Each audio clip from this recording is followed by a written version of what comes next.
Bapak Ibu Saudara yang dikasihi Tuhan, kita bersyukur kepada Tuhan karena kita kembali dapat merenungkan firman Tuhan. Kita akan membaca kitab Hakim-Hakim pasal 6 ayat 13. Jawab Gideon kepadanya, "Ah Tuanku, jika Tuhan menyertai kami, mengapa semua ini menimpa kami? Di manakah segala perbuatan-perbuatannya yang ajaib yang diceritakan oleh nenek moyang kami kepada kami? Ketika mereka berkata, bukankah Tuhan telah menuntun kita keluar dari Mesir? Tetapi sekarang Tuhan membuang kami dan menyerahkan kami ke dalam cengkeraman orang Midian." Haleluya. Bapak Ibu Saudara yang dikasihi Tuhan, satu kesalahan yang dilakukan oleh bangsa Israel ketika mereka sudah merebut tanah Kanaan adalah membiarkan beberapa suku bangsa seperti bangsa Midian dan bangsa Amalek tetap hidup. Sedangkan Tuhan sudah memerintahkan agar bangsa Israel jangan membiarkan satupun dari bangsa itu hidup. Bangsa yang dibiarkan hidup inilah yang akhirnya menyengsarakan bangsa Israel.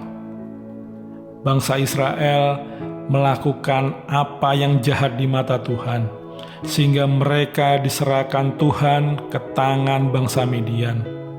Selama 7 tahun, bangsa Midian berkuasa atas bangsa Israel, dan di bawah kekuasaan bangsa Midian, orang-orang Israel sangat-sangat menderita. Hasil tanah, hasil ternak mereka dijarah dan dihancurkan oleh bangsa Midian dan bangsa Amalek. Karena takutnya kepada orang Midian itu, maka bangsa Israel membuat tempat-tempat perlindungan, yakni di gua-gua dan di kubu-kubu. Di dalam ketakutan, ada seorang petani bernama Gideon. Ia mengirik gandum di dalam tempat pemerasan anggur agar tidak ketahuan oleh bangsa Midian. Sapaan yang disampaikan malaikat Tuhan kepada Gideon, "Tuhan menyertai engkau, ya pahlawan yang gagah berani." Itu menjadi seperti lelucon bagi Gideon. Bagaimana bisa Gideon mempercayai hal itu? Gideon hanyalah seorang petani yang ada di dalam ketakutan. Dia bukan seorang pemberani. Buktinya, mengirik gandum saja Gideon harus sembunyi-sembunyi. Kata-kata malaikat, "Tuhan menyertai engkau." Itu pun juga sulit dipercaya oleh Gideon. Penderitaan yang dialami Gideon dan bangsanya selama bertahun-tahun bukanlah sebuah bukti penyertaan Tuhan. Semua hal ini membuat Gideon jatuh dalam keputusasaan dan hilang pengharapan bahwa mereka masih bisa melihat hari-hari yang baik. Di dalam kitab Hakim-Hakim pasal 6 ayat 13, Gideon menjawab, "Jika Tuhan menyertai kami, mengapa semua ini menimpa kami?" Gideon juga berdalih bahwa kaumnya adalah yang paling kecil dari suku Manase. Lagi pula, Gideon adalah yang paling muda. Bapak Ibu Saudara yang dikasihi Tuhan, satu-satunya yang mengembalikan kepercayaan diri Gideon adalah janji penyertaan Tuhan. Di saat Gideon merasa gagal dan lemah, saat itu Gideon langsung mempersembahkan korban bagi Tuhan dan mendirikan mezbah di sana. Selanjutnya kita melihat bagaimana Gideon dapat mengalahkan bangsa Midian yang banyak itu dengan hanya dibantu oleh 300 orang saja. Bangsa Midian dikalahkan secara telak dan Israel tentram selama sisa hidup Gideon. Kehidupan akhir Gideon adalah masa tua yang damai sejahtera. Di dalam kitab Ibrani pasal 11 ayat 32 menempatkan Gideon di antara pahlawan iman. Gideon lebih mempercayai Tuhan daripada pasukan tentara yang besar. Gideon meraih kemenangan besar dengan hanya sepasukan kecil tentara.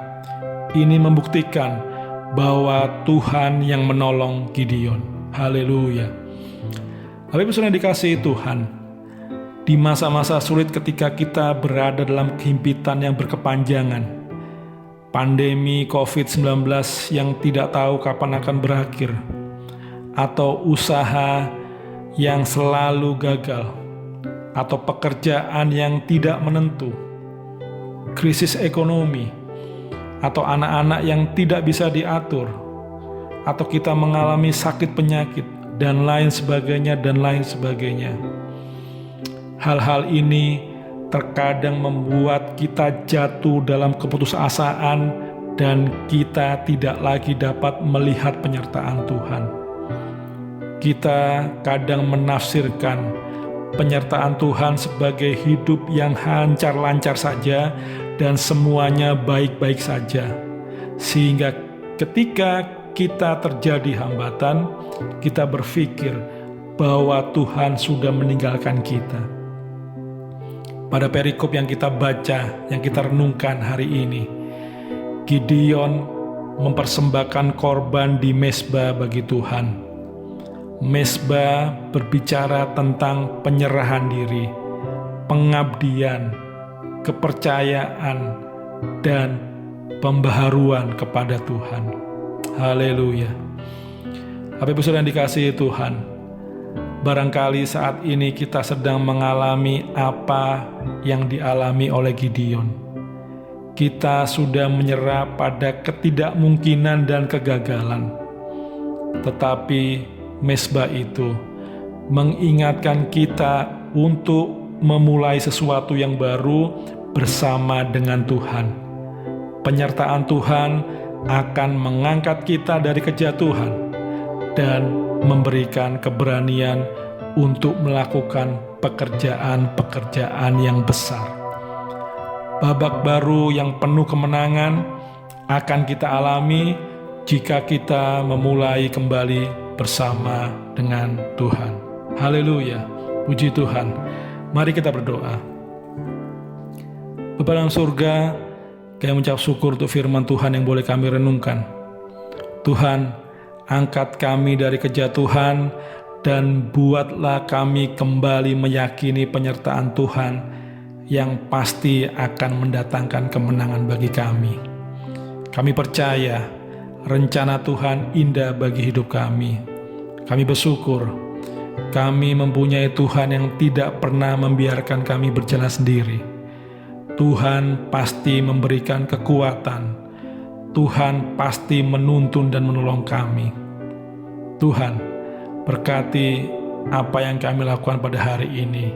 Semuanya untuk puji, hormat, dan kemuliaan nama Tuhan. Di dalam nama Tuhan Yesus Kristus, kami sudah berdoa. Haleluya, amin. Tetap semangat, Tuhan Yesus memberkati.